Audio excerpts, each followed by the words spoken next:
Welcome back to Control System Lectures. In this video, I want to continue our discussion on transforms and present to you a graphical understanding of the Laplace transform. Now, I've already briefly covered the Laplace transform in the video on time and frequency domain, but since this is one of the most important equations in classical control theory and other branches of science and engineering, I think it's worth repeating here.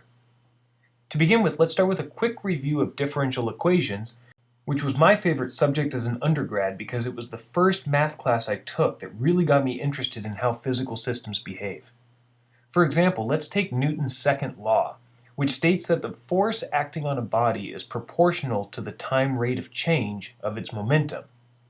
And since this law is only valid for when mass is constant or m dot equals 0, then it reduces to force equals m times v dot, or more famously, F equals ma.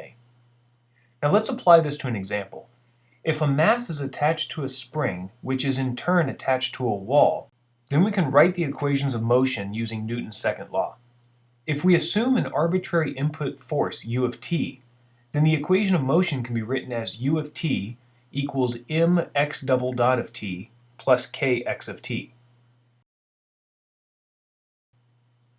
And this equation is called a differential equation since the unknown function x of t is a function of one or more of its derivatives.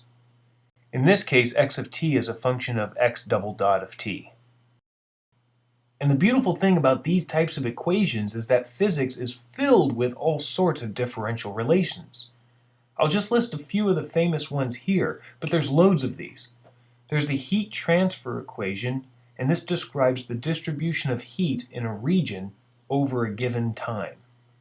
Another is the radioactive decay equation that states that the rate of decay is proportional to the amount of material, and the voltage across an inductor is proportional to the rate of change of current. So you can imagine why differential equations are so important, is because the physical world is described by them. And if you've taken differential equations as a class, then you know that their solution can only consist of exponentials, which are e raised to a real number, and sinusoids, which is e raised to an imaginary number. Although just to make a point here, I'll refer to the sinusoid as just sine of at. Now the reason this is true is because the derivative of an exponential is just a scaled version of itself, and the second derivative of a sinusoid is the negative scaled version of itself. And you'll notice that the original function still exists in the solution, and these two types of functions are the only functions that exhibit this behavior. So when your equation is a function of a signal and some order of its derivative, you automatically know that the solution must contain either a sinusoid e to the negative j omega t, or e to the at where a is a real number, or a combination of these two functions. Alright, now let me start trying to tie this all together. And we'll start by looking at the Fourier transform. Now when you see the Fourier transform, you should notice that it analyzes signals in terms of sinusoids. This is called the frequency response and is a general approach to move from the time domain to the frequency domain. The problem though is that this is a little too restrictive when dealing with differential equations. Where's the exponential term? In my videos on the Fourier transform, I explained that the way to move from the time domain to the frequency domain is to take a time domain signal, pre-multiply it by a sinusoid, e to the negative I omega t, which contains both imaginary and real sinusoids, and then sum the remainder across all time to get the frequency domain information. But what if we wanted to start thinking in terms of exponentials and sinusoids? Then couldn't we also pre-multiply it by an exponential term as well? Here we're going to start with the time function, x of t. We'll pre-multiply it by an exponential term, e to the negative sigma. Then we'll treat that function as our new x of t. Now we can take the Fourier transform of this to see what it gets us. Now at this point we can combine these two different exponential terms into a single term. And this term is e to the negative sigma minus j omega, all of it times time. At this point, we designate the variable s as sigma plus j omega.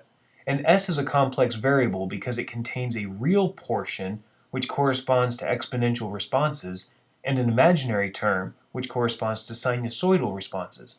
And substituting this variable s into our equation gives us the standard form of the Laplace transform. And it's this transform that moves us from the time domain to the s domain and back. So let's see if we can get a better idea of what the Laplace transform is doing by looking at it graphically. We'll start with any arbitrary time domain function, f of t. Then we'll pre-multiply it by an exponential term. In this case, let's say sigma equals 0. And then take the Fourier transform of the result. Since sigma was 0 and e to the 0 is 1, this is identical to just taking the Fourier transform of f of t. And we can plot the result of this along the sigma equals 0 line in the s-plane.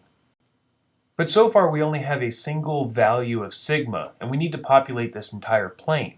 So now let's take a second value of sigma, let's say at -1, pre-multiply it by that exponential, then take the Fourier transform, and now place that result along the sigma equals -1 line in the s-plane. Now we can do this a third time at sigma equals +1, pre-multiply it by that exponential, take the Fourier transform, and then write the results of that at the sigma equals 1 line in the s-plane. Now, of course, it'd really be impossible to do it this way in real life, but that's the nice thing about the Laplace transform is that we don't have to perform these steps one at a time. The standard equation that I wrote earlier for you fills in the entire s-plane in a single step. But remember that s is a complex variable that describes a location here in the s-plane. It has a real value sigma and an imaginary value j omega. But the location isn't the only thing that's complex. The value at that location is also a complex number. It has a real component and an imaginary component. And this value relates back to the phase and amplitude, just like the Fourier transform. Another thing that's interesting is that if you look at the sigma equals 0 line in the s-plane, this is exactly the Fourier transform of the function. Now I drew the s-plane here askew on purpose so that you could see the contours of it.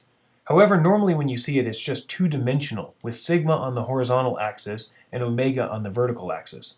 And we normally don't care about most of the graph. We really are only concerned with where the peaks, or the poles, are, and the valleys, or the zeros.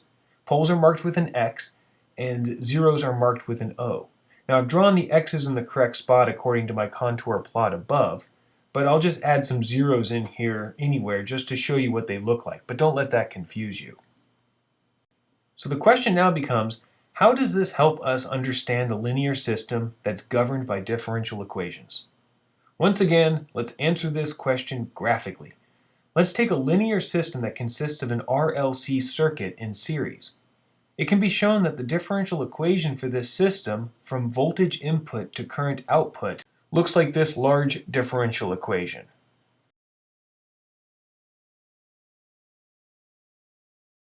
And if I choose R equals 1, L equals 10, and C equals 0.1, then the impulse response looks like this, an exponentially decaying sinusoid. Now to get this impulse response, we could have just solved the differential equations directly, or you could have measured the impulse response of some physical apparatus directly with some test. But now that we have the impulse response here, we can probe it using a bunch of different exponentials and sinusoids using the Laplace transform to see what we get out. Each set of exponential or sinusoid, real and imaginary values, corresponds to a specific location in the s-plane. Basically what we're doing is multiplying it by e to the negative st and then integrating the result and seeing what that result is. Now we're looking for two specific outcomes. One where the summation of the area under the curve is 0. It cancels out as you go to infinity. And then the second outcome is when the summation is ever so slightly below infinity. The first is called a 0, and the second is called a pole. Now summing to 0 is something that's easy to understand. But what does just barely infinite mean? We'll take this orange signal with constant amplitude, but instead make the amplitude get ever so slightly larger. Then the limit of the area as time approaches infinity is unbounded and infinite.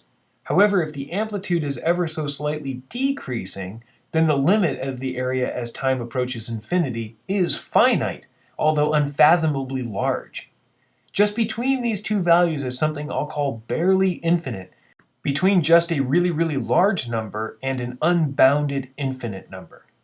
Now, any value of s that doesn't cause either a zero, a summation to zero, or a pole, a summation of just barely infinite, is in general just some boring number that we don't really care about. And so we'll just look at poles and zeros. Now, if you'd use the Laplace transform to probe our impulse response at all values of s, then you'd find that we had two complex poles in the left half plane and a zero at the origin, like I've drawn here. But to illustrate how the Laplace transform works, let me just pick a few spots and we'll go through it one by one. I'm going to pick A and its complement A prime, then B and B prime, C and C prime, and then D. Let's start with A and A prime, which decays much slower but at the same frequency as our impulse response. I'll draw the impulse response on top of it in yellow. You can see that it's decaying faster. And if you multiply these two equations together, and then sum up the result, you're going to get some boring number that's neither a pole nor a zero. But if you move from the A's to the B's, which just makes it a faster decaying probing signal, then our probing signal matches our impulse response exactly. And if you multiply these and sum them up, you're going to get a very, very large number, just barely infinite. Now if you pick point C, where the probing signal decays faster than our impulse response, and you multiply these two signals together and sum them up, once again you're just going to get some boring number that we don't care about. And then finally, if you go to D, the probing function is just e to the 0, which is just a straight 1 across. And you multiply it by our impulse function, which will just be the impulse function, and you sum it all up, it'll cancel out and you'll get a 0. And once you take the Laplace transform of the impulse response and figure out where your poles and zeros are, you can generate the transfer function in the S domain by taking your zeros and dividing it by your poles. Remember, we have a 0 at 0, so that's just S, and two complex poles, which I've written here. And these can be multiplied out to be approximately S over S squared plus 0.1 S plus 1. And this is the transfer function of our system. But now we can take it a step further and take the inverse Laplace transform of this function to get it back into a time domain function. One thing to note about this process is that it's usually done in the reverse order. I did it in this direction because I think it makes more intuitive sense this way, but you can always reverse the process to solve for the impulse response of a differential equation. Start with the time domain function, then take the Laplace transform of it, solve for the poles and zeros algebraically, then reconstruct the time domain response from these poles and zeros. And that impulse response that you recreate is the solution to that differential equation. And that's how we use the Laplace transform to solve differential equations, at least in a graphical sense. I'm on Twitter at Brian B. Douglas, and if you have any questions, you can drop them there or just in the comment section below. And as always, thanks for watching, and I'll see you next week.